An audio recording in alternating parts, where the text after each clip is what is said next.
All right, I think this is my fifth Dimash Kudaibergen reaction and vocal breakdown. I started off with SOS, then I did Lose Control, then it was Stranger, then The Story of One Sky, and now here we are with Sinful Passion. All of these are in a playlist on my homepage, so go check those out. My name's Tim. I'm a vocal instructor. I've been teaching voice. This has been my full-time gig for the last 24 years. It's my life's work to build voices.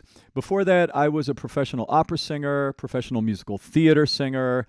I sang for rock bands that I was a lead for. Then I also did electronic music. I had a synth pop band here in New York City.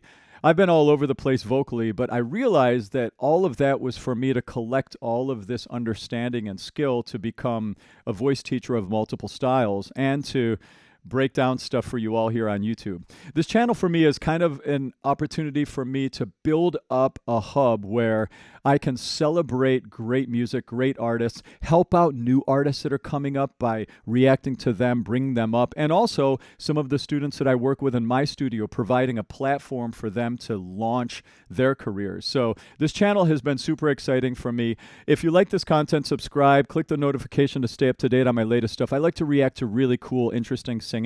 Here's my website. Here's the Patreon if you want to join our conversations over there on next songs we react to. I get most of the songs I react to next over there. All right, without further ado, I'm going to listen in. I'm going to listen all the way through and then give my first impression and then go back and break down some of the cool vocal technical things that I hear him doing. All right, here we go.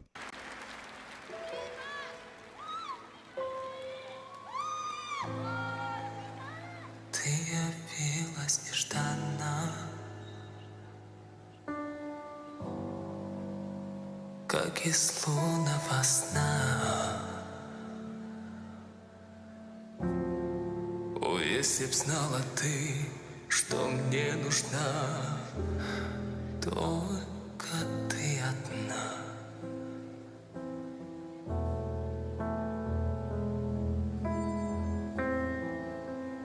Линии долгие лилии,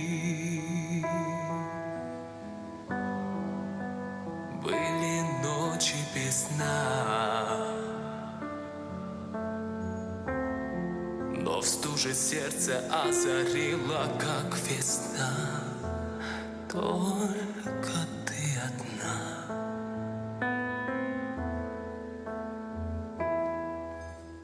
Дай мне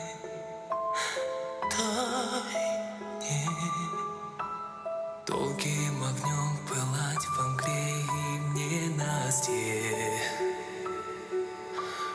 Дай мне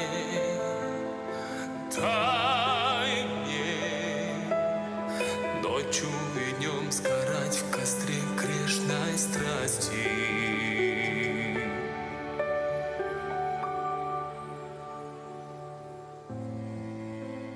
Ночь замкнула ресницы,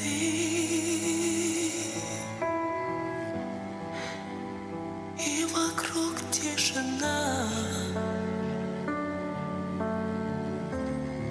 Забыты звуки, руки, лица. Мне нужна только ты одна.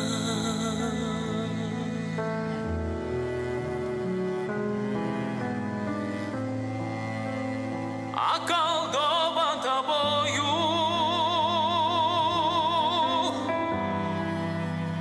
выпью зелье до дна, и ты вернешь меня из бездны в этот мир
Ah!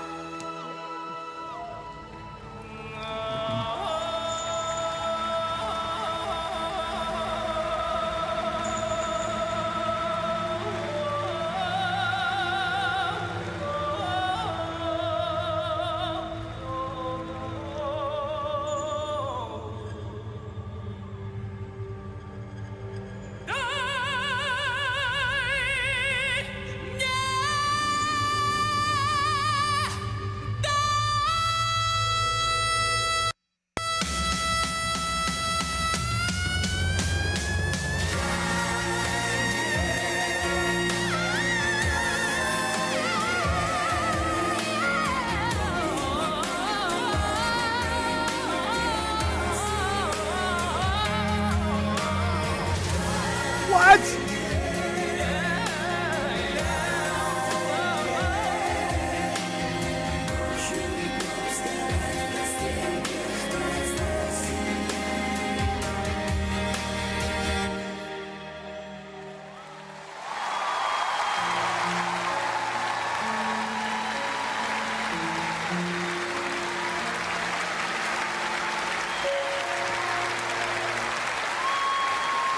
Woo! Dimash! Okay. All right. All right. Let's break that down. So, Dimash is mind-blowing. His technical ability to bring all of these styles of vocal technique together is crazy. I don't know anyone else who's doing this. I can't think of a single person. There's some other people doing like some opera rock type of stuff, but he's all over the place. He's got like little intimate, intricate sort of pop, introspective, husky, airflowy sounds. He's got crazy operatic high notes in the context that you would hear a countertenor do, which is like the imitation of the female upper register of an opera singer. Then he's got full-on low baritone sounding operatic tones. Then he goes up into his upper middle register and he's got brassy operatic tenor-like notes. And then he did a Monteverdi trill in there. When he did that, he was all over the map here. And so, man, so I really think I finally get Dimash. Dimash is all about peace and bringing the world together with his music. So that's why he takes so many aspects of different styles of singing and puts them together into his own singing as an attempt to unify the world musically, which is really fascinating because my job a lot of times as a vocal instructor, especially these days, because I work with a lot of contemporary commercial music singers, is to put them inside of the genre, you know, to help them break down what does it take to be this type of pop singer? What does it take to be this type of rock singer? You know, what are the nuances inside of the subgenres of that style? That's a lot of the work I do these days. Dimash is the opposite of that. He's taking all of these subgenres of singing and sticking them all together into his music and his take on singing to bring us all together because of his heart, you know? Like, sign me up. That's a beautiful soul, and this is beautiful that this is the way he approaches music and art. All right, now I need to go back and break down all these things I'm hearing. Here we go.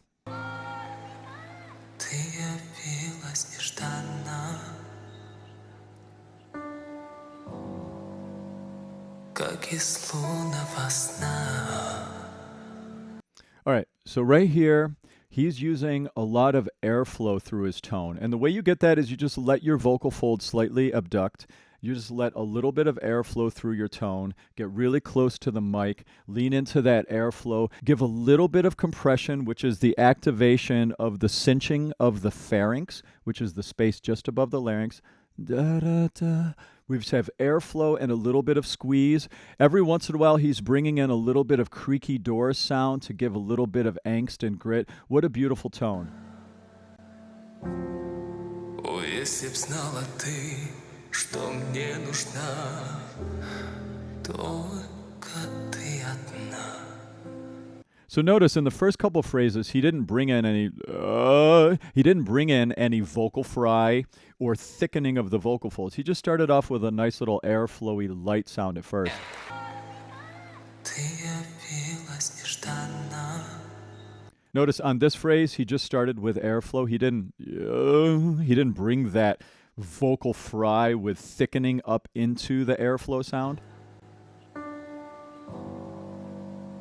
Как из лунного сна. He had a little vocal fry on that phrase. О, если б знала ты, что мне нужна, только ты одна. His use of vocal fry here, that sound is so cool and tasteful. He does it so well. So there's two ways to get grit on your voice. That's one of them, vocal fry. Vocal fry is when the transverse arytenoid muscle on the vocal folds cinches together. The thyroarytenoid muscle is deactivated. The cricothyroid muscle is deactivated. And all you're doing is putting a tiny bit of airflow through the vocal folds before phonating and going into the regular sound. That's what he's doing here. That's vocal fry. The other way to create grit is through false vocal fold activation, which you get through compression. And that's through cinching the pharynx. He's doing vocal fry here very tastefully.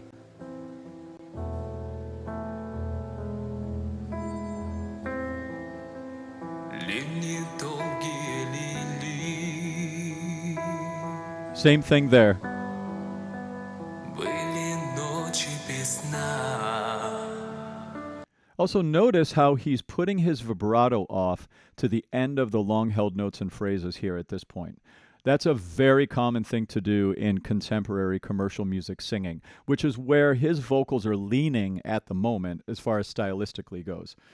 Later on, he's going to bring more vibrato in the middle of the phrase. Но в стуже сердце озарило, как весна. Только ты одна. So expressive. His connection to the text and emoting is so high level. It's so amazing. Дай мне, дай мне. Notice now we still have that husky airflowiness of that contemporary commercial music sort of pop type of a sound, but we have a little more vibrato. We have a little more vibrato mid-phrase. Дай мне, Hear the vibrato? дай мне. Долгим огнем пылать во мгле и в ненастье. So he has a lot of what's called auditory roughness in the world of voice pedagogy. It's that hissy, sort of lo-fi fuzz, scratchy airflow sound in the tone. It's a really fun to listen to sound. It's a very popular tone quality to use right now. He's doing it beautifully here. Дай мне. And as soon as I said that, he changes over to a thickened, clean vocal fold closure, thyroarytenoid activated brassy sound with a lot of vibrato. Listen to that change right there. Долгим огнем пылать во мгле и в ненастье. Here comes the change. Дай мне. Notice how his tone quality got brassier and more metallic and more bite in the tone? That's what happens when you activate the thyroarytenoid muscle inside of your larynx. Bop, bop, bop, bop, bop, bop. That's the thyroid. That's the one that gives it that brass and that punch. He's shape-shifting back and forth. He turns it on, he turns it off. He's so good at going between those elements in his singing. Дай мне. So what was different about that tone? Oh, he opened up his throat there. He lifted his soft palate and neutralized his larynx and brought his larynx down, which brought in all of the depth of that baritone in his voice. Listen for that again. Дай мне. Now, his throat is not super open yet, like it will be on the next phrase. Дай мне. He just opened his throat more, which gave it more depth, just like my speaking voice here. And now I've lost it. Now it's here. So that's a huge variable in the voice, opening the throat or not opening the throat. It has a big impact on your sound coming out. Ночью и днем сгорать в костре грешной страсти.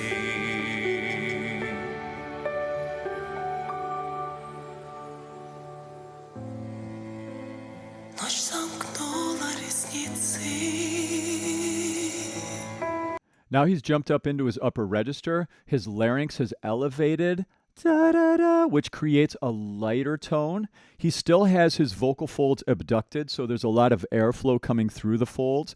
He's still having some vibrato mid-phrase, not as much as he does when he goes full opera style, but he's got some vibrato happening here.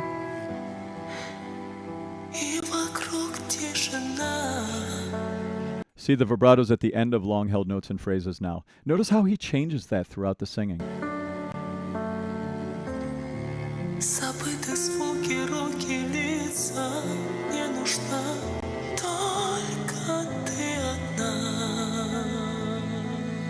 His use of airflow in the tone right now is so inviting. It's so beautiful.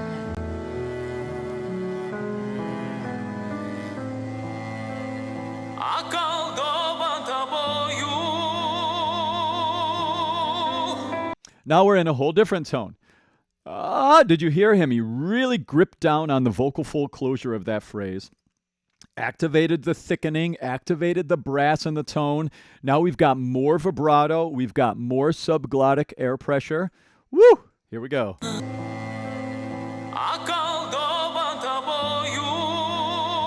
Oh.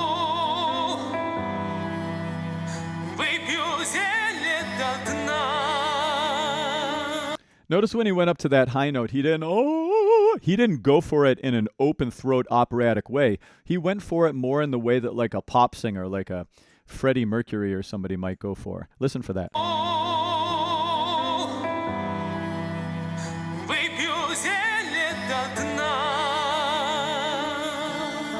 Did you hear that?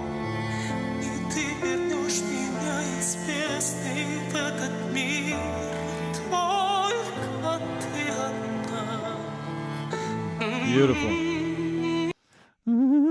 I love that little riff he throws in there. See, again, this is that thing I was talking about, the stylistic diversity. It's like he's bringing all of the vocal styles of the world together and sticking them in one song to unify us, right? Wow. Listen for that. That's so good, that little riff there.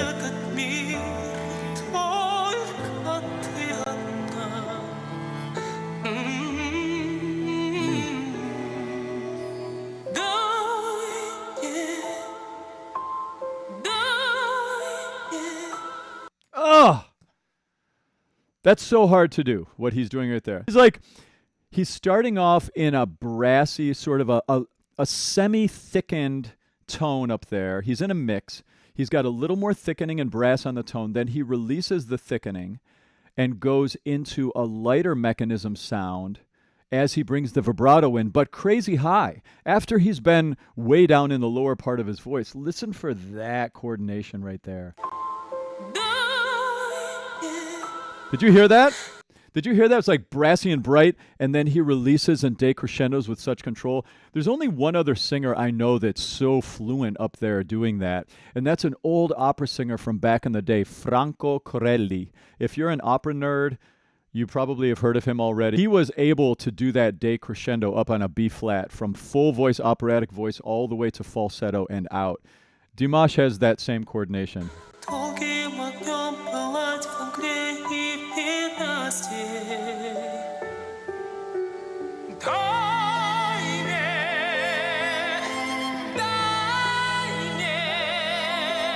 Every phrase he's changing his technique.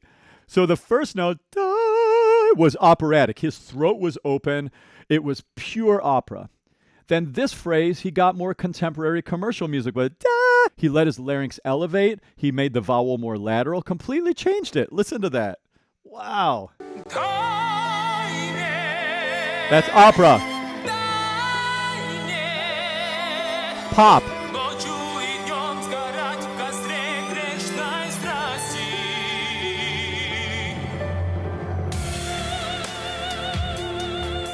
Now we're into his countertenor voice.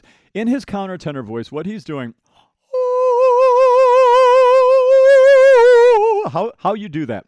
What you have to do is you open your throat like you're doing normal opera, which is kind of like yawning, and your larynx neutralizes and goes down, the soft palate lifts. You go into your falsetto as a male singer, but you manipulate the inner oral cavity in such a way that it starts to get the ringiness in it. And that's when it starts sounding like you're emulating a female opera singer. And this technique was really born back in the day with the castrati.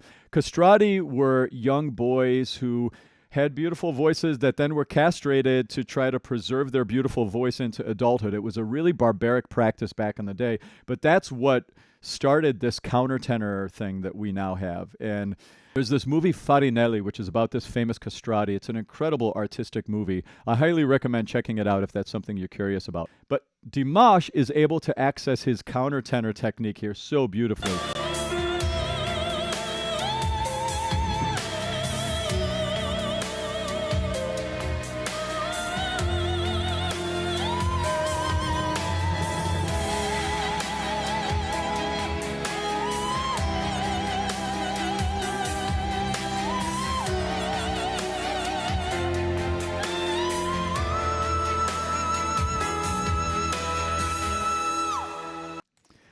It's not normal for a guy who can go as low as he can, who can add as much depth to his voice as he can, to be able to sing that high. I've said that in almost every reaction that I've done to his singing. It's crazy. It's freak of nature crazy that he can do that.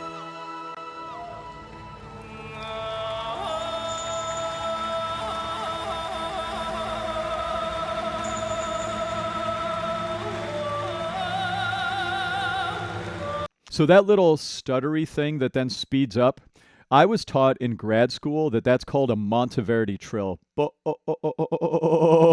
I used to have to do that in a couple of my operatic arias that I would sing back in the day.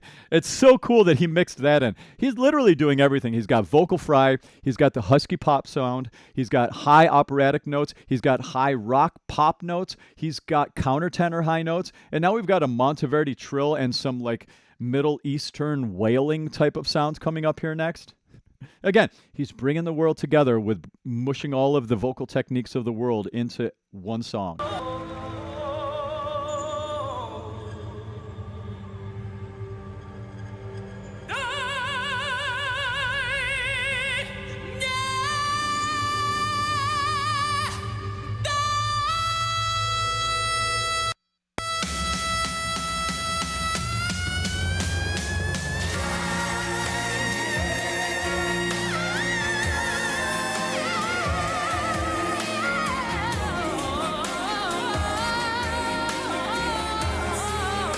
Wow!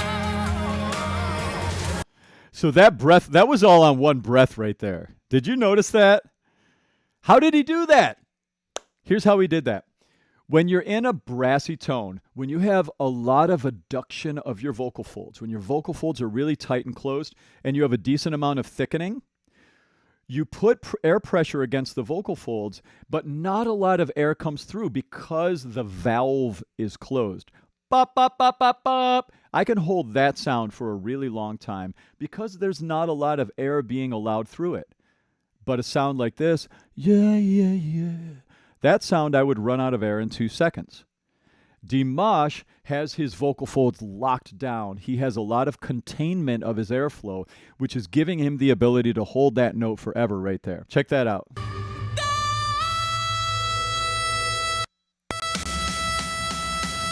And also, notice how lateral his vowel is here, right? Da. That's one of the things that makes this note sound more like a contemporary commercial music high note as opposed to an operatic high note. Opera singers don't do this. Opera singers need to have vibrato on almost every sound they make. They don't straight tone. Very rarely do opera singers straight tone. They also cover their high notes. Oh, they have a little bit more of the lateral part of their mouth coming in around the tone, which gives it more darkness and depth. He does that sometimes, but he's not doing that here. He's in his like brassy, high rock and roll or contemporary commercial music high note here.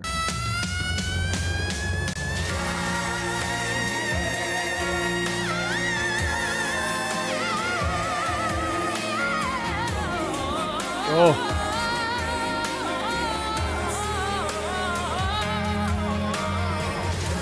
His agility is so good. Ooh. His ability to move his voice quickly. Oh, he's got that too in here.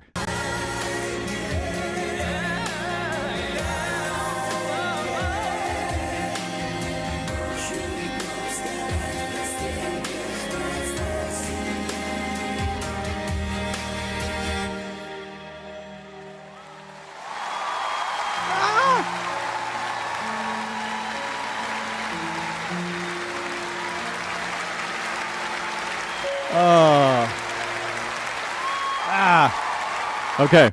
So good. For sake of time, I just wanted to break down the technical things that I heard him doing. There were so many technical things in here. Down the road, I may take these songs and do an extended reaction on my Patreon channel where I'll break down every single syllable of his singing. But for now, I'm just going to do this level of reaction. Wow, he's just so amazing. I'm just so impressed with him as a human being. I'm impressed with him as a vocal artist. He's just such a fascinating guy, and I know that you all know that. Sending so much love out to all of you dears out there. You're a beautiful group of people following a beautiful singer. And I'm so honored that you're connecting with me on this channel and that we're going to keep listening to Dimash into the future. And I'm happy and honored to be one of the people breaking down what he's doing vocally for you all and explaining the techniques. It's fun for me to get to do this, and I'm just having a blast doing these reactions. So don't forget to subscribe and click the notification to stay up to date. I don't react to Dimash every single video, but I do as much as I can. So you have to be patient and listen through some of my other reactions, maybe to hear some exciting singing you've never heard before. So watch some of the other videos too. All right. Talk to you soon. Have a great rest of your day.